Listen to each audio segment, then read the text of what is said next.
Hey guys, how are you? I have got for you today some articles all about the universe, some science articles and physics articles, things about black holes and interesting questions that scientists like to think about. These articles are all from the New Science website that I got a subscription to. It's almost done, so I might continue with it because it's been pretty good so far. Or I might try to find a different website to read things from. I'll probably come back to it anyway at some point. It's raining in the background too, if you guys can hear that. It doesn't sound too loud in my house, but I can really hear it picked up on the microphone, so it probably just sounds a bit like white noise. But I think it's going to be raining all week, so there won't be any other better time to record this. Anyway, let's get into it. What I've been doing with these articles is putting them through ChatGPT to rewrite them, just so I'm not hopefully breaching any copyright, but I'll still link to the articles anyway, just if you're interested in reading more. So the first one I have for you is called Why This is a Golden Age for Life to Thrive Across the Universe. Nearly all the stars that will ever exist have already been born, and they've been around long enough for life to evolve on planets orbiting them. Since the universe began 13.8 billion years ago, it has hosted a variety of cosmic entities, stars, planets, moons, and quasars. If you get restless at long performances, the cosmic show is far from over. It's expected to continue for at least another 100 billion years. This raises an intriguing question. Are we currently living at a pivotal moment in the universe's history, or is this just a routine scene in an extended plot? One clue that suggests this is a significant moment is found in the fundamental constants of the universe, such as the strength of gravity and the fine structure constant known as alpha. These constants dictate how matter and light interact, influencing how stars burn. If these constants were even slightly different, life as we know it might not be possible. Why do these constants appear so perfectly tuned? One hypothesis is that they are not truly constant and may have changed over the universe's lifespan. John Webb at the University of Cambridge has explored this idea, particularly concerning alpha. Previously, Webb claimed alpha has changed based on precise cosmic measurements. However, he now believes these claims were incorrect due to systematic errors in the instruments used to collect the data. The existing measurements are close to meaningless, Webb states. But he remains hopeful that advancements in artificial intelligence and new instruments like the James Webb Space Telescope will soon provide accurate data. Despite this optimism, most physicists dismiss the idea that the constants of nature have changed or that our universe is exceptional. Alexander Vilenkin from Tufts University in Massachusetts advocates the principle of mediocrity, suggesting there is nothing particularly special about our universe. Nonetheless, we might still be living at a unique moment in cosmic history. Life as we know it couldn't have formed without stars to provide energy and planets situated at favorable distances from these stars. Moreover, life couldn't arise immediately after stars first appeared. It needed heavier elements than the hydrogen and helium of the first stars to support complex biochemistry. Several generations of stars are needed to build these heavy elements up to a level where you get planets and the chemistry of life, explains Geraint Lewis at the University of Sydney, Australia. This process took at least a few billion years post-Big Bang. Being intelligent enough to comprehend this cosmic timeline also requires specific conditions which are becoming scarce. Significant intelligence seems to take billions of years to develop, at least it did on Earth, and the star formation that can support such development is declining. More than 95% of the stars that will ever exist have already been born, says Lewis. Star formation is winding down. In the future, stars like the Sun will become rarer and rarer. In 100 trillion years, all stars will have died, and the possibility of habitable environments will vanish. That marks the end of the cosmic show, plunging the universe into infinite darkness. Practically, we have even less time. The mysterious force known as dark energy is likely to drive the universe apart long before that, making it impossible for light from other stars to reach Earth. Even if life could still exist, conducting astronomy would become impossible. Thus, we are part of a unique generation of humans who can explore and understand the cosmos. We truly live in a special time in the life of the universe, Lewis remarks.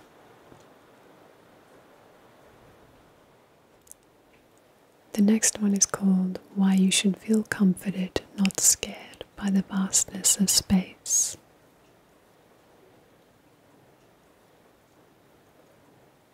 Some find the universe's immense scale terrifying, but here's why it should bring you comfort. One chilly evening last October, I stepped into my garden to look at a faint, blurry spot in the night sky. To the naked eye, it's almost invisible unless you're in a very dark location. Through binoculars, it transforms into an elongated smear with a bright core, the Andromeda Galaxy, the most distant object visible to the unaided eye. I frequently observe Andromeda during winter. However, on October 6th in 2023, the occasion was special.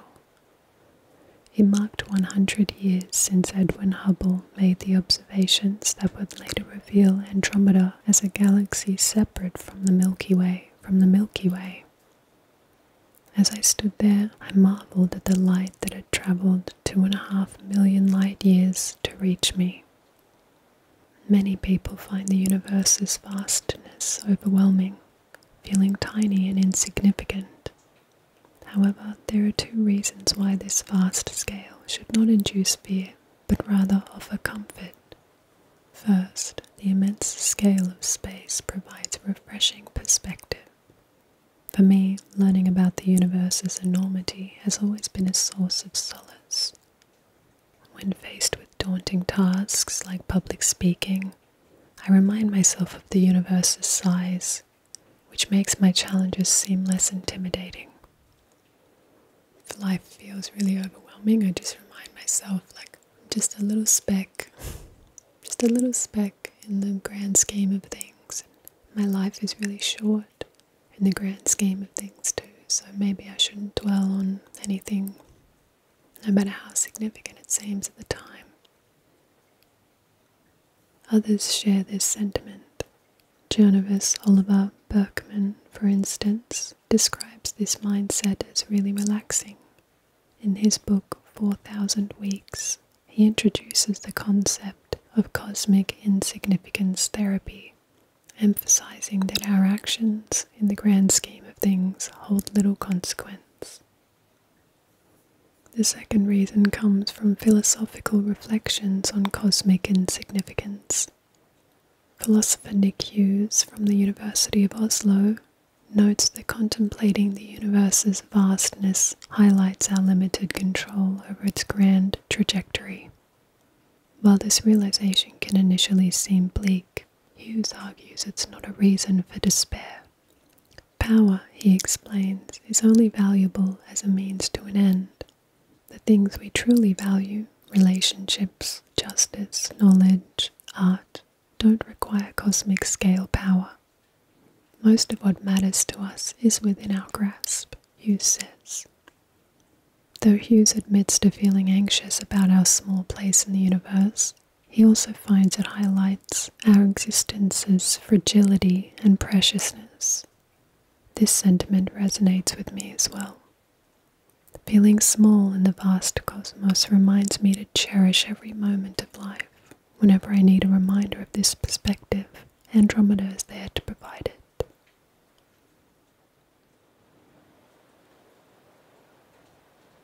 This one sounds interesting. I think there's a couple of articles that are talking about this. So this will be the first one. It's called "The Universe is Built a Lot Like a Giant Brain, So Is It Conscious?" Research reveals a striking structural similarity between the universe and the human brain. Does this suggest that the cosmos has its own form of consciousness? An astrophysicist and a neurosurgeon walked into a bar. This isn't the start of a joke, but the beginning of an intriguing scientific comparison. Years ago, astrophysicist Franco Vezza reunited with his childhood friend, neurosurgeon Alberto Filetti. During their conversation, Vezza, who worked the structure of the universe, and Filetti, who studies the brain's composition, wondered if there were similarities between their fields. It almost sounded like thunder. Must be a storm or something. I don't think this will last for the entire video. Vezza, based at the University of Bologna in Italy, took this curiosity further. He used statistical techniques to compare neurons in the brain's cortex with the cosmic web, the large-scale pattern of matter in the universe. He analyzed the number of nodes and the density of connections in each network. The results were surprising. The similarity is quite striking, Vezza says. Despite the vast difference in scale, 27 orders of magnitude, the patterns in both the brain and the universe showed a remarkable overlap. For some physicists, this similarity is too significant to ignore.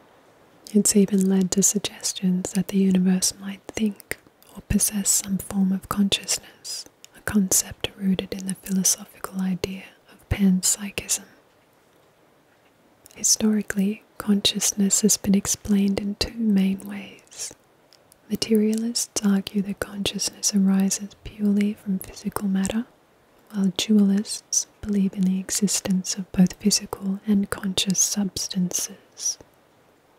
Both approaches have their challenges, particularly in explaining how consciousness emerges from inanimate matter. Panpsychism offers a different perspective, proposing that consciousness is a fundamental aspect of reality, present in all matter, even at the particle level. This view suggests that human consciousness is built from these basic conscious units. It's gaining popularity, says Joanna Leidenhag, a philosopher who studies panpsychism at the University of Leeds in the UK. Extending this idea, cosmopsychism suggests that the universe itself might be conscious. Vezza, however, is skeptical. Consciousness is already a poorly defined concept, so attributing it to the universe is quite odd, he says. His research was aimed more at understanding how complex networks form, rather than proving the universe's consciousness. He points out that structural similarity doesn't equate to functional similarity. A living brain and a dead brain, for instance, have the same structure but vastly different characteristics. Additionally, the vastness of the universe means any thought would be incredibly slow, given the time it takes for light-speed signals to travel across it. In his book, Why, the Purpose of the Universe, philosopher Philip Goff offers a nuanced view of cosmopsychism. He suggests that since physicists consider particles as expressions of quantum fields, these fields could be seen as fundamental units of consciousness. Goff doesn't claim the universe is capable of reflective thought, but speculates that a fundamental consciousness could influence the universe's evolution. Whether these ideas hold any empirical truth remains to be seen. For now, the rise of panpsychism might reflect more about our changing societal views than about the universe itself. During the Industrial Revolution, we saw nature as a machine. With the digital revolution, we likened the brain to a computer, Leidenhag notes. Now, as we become more ecologically aware, it's not surprising that we're turning to more organic metaphors. This shift in thinking may suggest a broader cultural and philosophical response to our growing understanding of and connection to the universe. I have to look more into panpsychism and cosmopsychism. I think it should be interesting. Next article is called "This Mind-Blowing Map Shows Earth's Position Within the Universe." I did take a screenshot of it so I can put that on the screen while I'm reading this one. This extraordinary map depicts the circle of the cosmos that encompasses us, stretching out to a distance of 200 million light-years. At this scale, space is made up of galaxy clusters and voids, the latter being regions with relatively few galaxies. The Milky Way, located at the center, is part of the local group of galaxies, with the Virgo cluster as our nearest neighbor. The Milky Way's spiral shape is defined by two primary arms, Scutum Centaurus and Perseus. They sound like Greek names. I've been interested in the Romans and the Greeks, and just learn more about the history. But I know I'm going to struggle a lot with pronouncing all the names. I suppose it'd be good for me to learn. Additionally, it contains a dense region known as the central bar. Our solar system is situated on a smaller structure called the Orion Spur. While understanding our metaphorical place in the universe is complex, astronomy provides a clear picture of Earth's physical position. Earth orbits the Sun at a distance of 150 million kilometers, and the Sun orbits the center of the Milky Way. Specifically, we are located in the Orion Arm, approximately 26,500 light-years from the galaxy's center. The Milky Way itself is part of the local group of galaxies, which includes Andromeda, our closest neighboring galaxy, situated about 2.5 million light-years away. Currently, we are moving towards Andromeda at over 100 kilometers per second, and in roughly 4 billion years, the two galaxies will collide. It's crazy when you hear those kind of numbers. 100 kilometers per second. Somehow you think you'd feel that, you know? This collision will disrupt the local group, but it will hardly register in the broader cosmic context. The local group resides on the edge of the Virgo supercluster, a larger structure named after our adjacent Virgo cluster. The Virgo supercluster is one of 4 segments of an even larger supercluster known as Laniakea, which contains approximately 100,000 galaxies.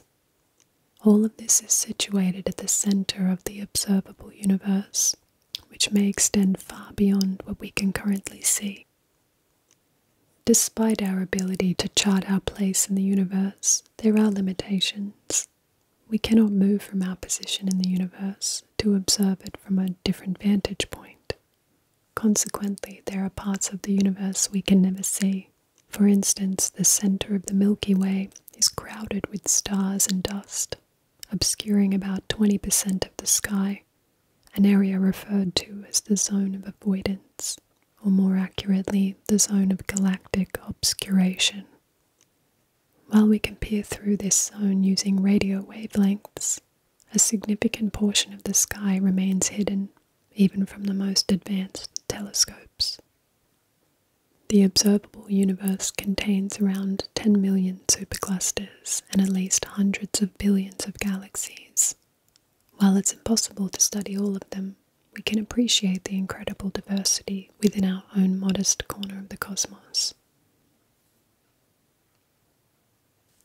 Next article is called "Why Our Location in the Milky Way is Perfect for Finding Alien Life." Our particular location in the Milky Way is teeming with older, metal-rich stars. New research indicates these stars might offer the most favorable conditions for life to develop on their planets. All known life in the universe exists on a small rock orbiting a star in the minor arm of the Milky Way. With billions of planets that could potentially support life, how does our specific position affect our chances of finding it? Our search for extraterrestrial life has just begun, and we've barely explored a tiny fraction of space around our sun. Jesse Christensen, an astrophysicist at the California Institute of Technology, notes, "The bubble of space that we've managed to search around our sun is very small compared to the size of the galaxy. Despite this, over 5,000 exoplanets, planets orbiting stars outside our solar system, have already been discovered. While some are found throughout our galaxy and even in others, most are located within a few hundred light years of our sun, which is relatively close in cosmic terms. Astronomers are now examining various types of stars in our galactic neighborhood to understand how they might influence the habitability of the planets around them. We reside in the Orion arm of the Milky Way, which is part of the galaxy's main plane, known as the thin disk. Surrounding us are stars within the Orion arm, with the dense core of the galaxy on one side and the sparser outer regions of other arms on the other side. Stars in the thin disk, like our sun, are rich in metals, elements heavier than helium. Jasper Nielsen, an astronomer at the University of Copenhagen, Denmark, explains they have more iron, magnesium, and so on.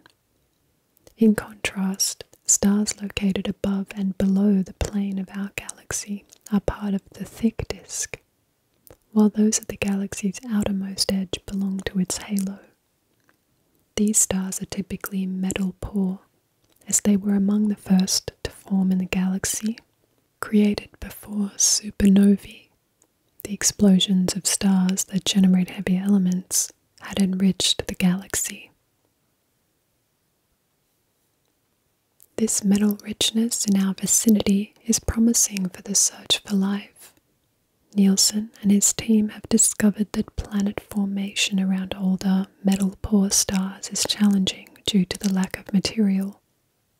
Conversely, metal-rich younger stars, like those near us, have an abundance of material, allowing them to form a diverse array of planets, including rocky worlds like Earth and larger planets. While our location might not hinder the discovery of life, it poses significant challenges for communication. The vast distances involved make it difficult. For instance, Proxima Centauri, our closest star, is 4.2 light years away. Communicating with potential intelligent life on one of its planets would take nearly a decade for a message to be sent and received. The problem intensifies with more distant stars. Currently, the focus is on finding Earth-like planets. NASA is developing the Habitable Worlds Observatory, HWO, set to launch in the 2040s, with a primary goal of imaging 25 Earth-like worlds around Sun-like stars. Christensen is optimistic, stating, "I believe in our lifetime something like HWO will see a signal in the atmosphere of a rocky planet in the habitable zone of a star, like our Sun that we think is life." Just as Edwin Hubble's discovery of Andromeda as a separate galaxy in 1924 revolutionized our understanding of the universe, finding extraterrestrial life could fundamentally change our perspective. Christensen suggests it could spark a revolution in life, religion, philosophy, and science. Or perhaps it might just be a fleeting headline, quickly fading as people return to their daily lives. Yeah, it would be a big deal. Some people would become obsessed with making contact, but the rest of us would, we still have our lives to lead and problems to deal with. So I could see that it becoming a thing that we know, and then life returning to somewhat normal. It would make waves with religion, I suppose, too. Yeah, never know. Next article is called, "Is it possible to fully understand the universe while living in it?"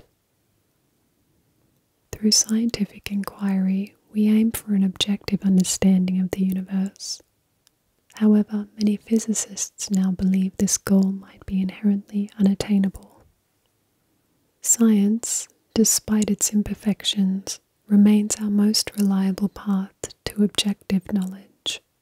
It employs observation, experimentation, and mathematical modeling to achieve a detached third-person perspective.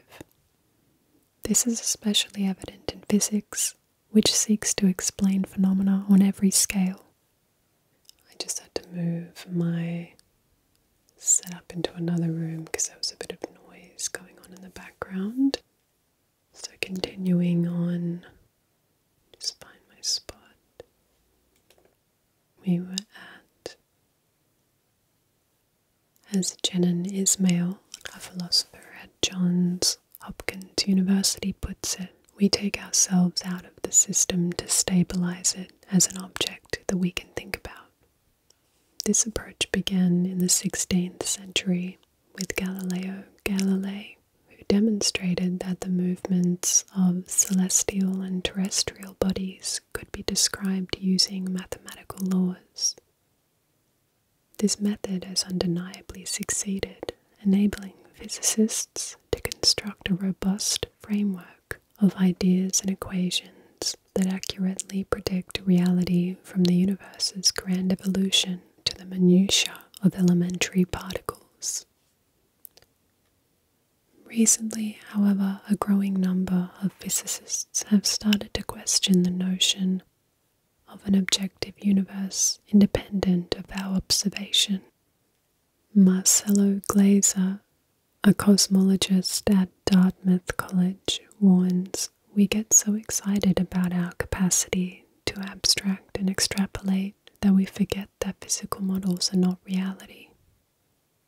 He argues that failing to recognize our subjective experience as part of the universe can lead us astray. Our models are products of our insider's perspective, not exact representations of reality. The limitations of an objective viewpoint are most apparent in quantum mechanics, the field that governs subatomic particles. Quantum theory, backed by numerous experiments, indicates that a particle's position is only determined when it's measured. Different experimenters can obtain different results from the same measurement. Quantum theory is really screaming at us that observers matter, that facts are relative, says Daniel Areti, a theorist at Ludwig Maximilian's University in Germany. This relationship between our minds, our models, and the world is intricate and subtle. This perspective challenges the pursuit of a theory of everything, a set of equations that explains the universe in its entirety.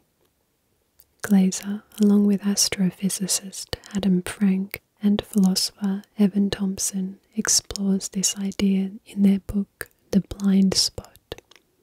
They argue that physicists' overconfidence in mathematical laws hinders our understanding of the universe and our place within it. We mustn't forget that these tiny characters, we ourselves, are also the authors of the narrative they write. Reti echoes this sentiment, stating that trying to understand the mind of God is an outdated view. Instead, he suggests that we can only understand the universe from within, emphasizing the importance of reconciling different observational perspectives. The best we can hope for is that every observer, with its own perspective, is capable of determining what is seen from all the other perspectives by being able to translate between perspectives and not have anything left untranslatable. This approach suggests we might need to move away from the idea of a single objective reality. Reti views reality as intersubjective, lying in the information that relates different perspectives to each other. Similarly, Glaser advocates for systems thinking, which understands the world's complexity through the interconnections between its parts. He believes that a better grasp of emergence, where properties that don't appear in individual components become evident when viewed as a whole, could be key. This new perspective on cosmology would differ significantly from the current approach, resembling the study of biospheres more than black holes. It's a different ballgame, Glaser notes. One clear conclusion emerges, as Ismail states: if you're asking a question that demands an external view of the universe, then you're not asking a question that makes sense. This paradigm shift suggests that our understanding of the universe must incorporate our role within it, recognizing that our perspective is inherently embedded in the fabric of the cosmos. The debate on whether space and time are intrinsic components of the universe or merely emergent properties resulting from quantum entanglement is one of the most profound questions in physics. Recent advancements suggest we may be nearing a breakthrough in understanding. Traditionally, we view space-time as the fundamental framework of the cosmos. However, its true nature, whether it's a basic constituent of reality or a derivative phenomenon, is a topic that continues to perplex physicists. According to Marika Taylor from the University of Birmingham in the UK, this is not just a theoretical curiosity, it impacts practical calculations in physics. A useful starting point for exploring this question is quantum mechanics, which governs the behavior of particles at the smallest scales. One of the theory's most striking features is entanglement, where particles remain interconnected, influencing each other's states regardless of the distance separating them. This principle challenges our conventional understanding of space and time. Cosmologists have increasingly embraced the idea that quantum entanglement might be crucial to the formation of space.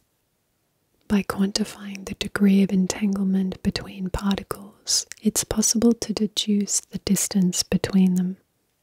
Extending this concept to a network of numerous particles could give rise to a spatial geometry, suggesting that space itself might emerge from quantum entanglement. Further insight comes from string theory, which posits that the dynamics within a given space can be entirely described by information encoded on its boundary, a concept known as holographic duality. Combining this with quantum entanglement could potentially construct a universe with spatial characteristics, including distances and geometric structures. Mathematical physicist Spiridon Mikalakis, along with colleagues Sean Carroll and Charles Cow, has developed a compelling model of space-time's origins. Their theory proposes that entanglement among boundary particles creates a notion of distance, which translates into geodesics, the paths the particles follow through the universe. These geodesics form the geometry of space-time, akin to the curved space described by Einstein's general theory of relativity. Entanglement becomes curvature, and that curvature can be thought of as geometry, Mikalakis explains. However, this approach does not fully resolve the fundamental question of why space and time exist. As Taylor points out, positing that space and time emerge from the boundary of space-time merely defers the issue. We haven't, in a deep sense, explained why space should exist, she notes. An alternative perspective comes from Chiara Marletto at the University of Oxford. Working with others on constructor theory, Marletto seeks to redefine the laws of physics in terms of possible transformations within physical systems, reducing everything to quantities of information. Given that the universe operates much like an information processor, constructor theory aims to provide an information-centric explanation of space's origins. According to Marletto, we would say that time is not fundamental, and space-time is not fundamental either. Nonetheless, these ideas remain under development. A more comprehensive understanding is likely to emerge from studying cosmological phenomena, particularly black holes and the singularities at their centers. As Taylor emphasizes, the whole notion of space-time breaks down there, and understanding how it breaks down is intimately linked to the question of how it emerged in the first place. By unraveling the chaotic behavior within black holes, we may ultimately discover how the three spatial dimensions arise. So you guys, I might leave the video here for the moment, but I have many more articles to read on this topic, so there will be a part 2 to this video. Yeah, I'll leave that with you for now, and I will see you next time.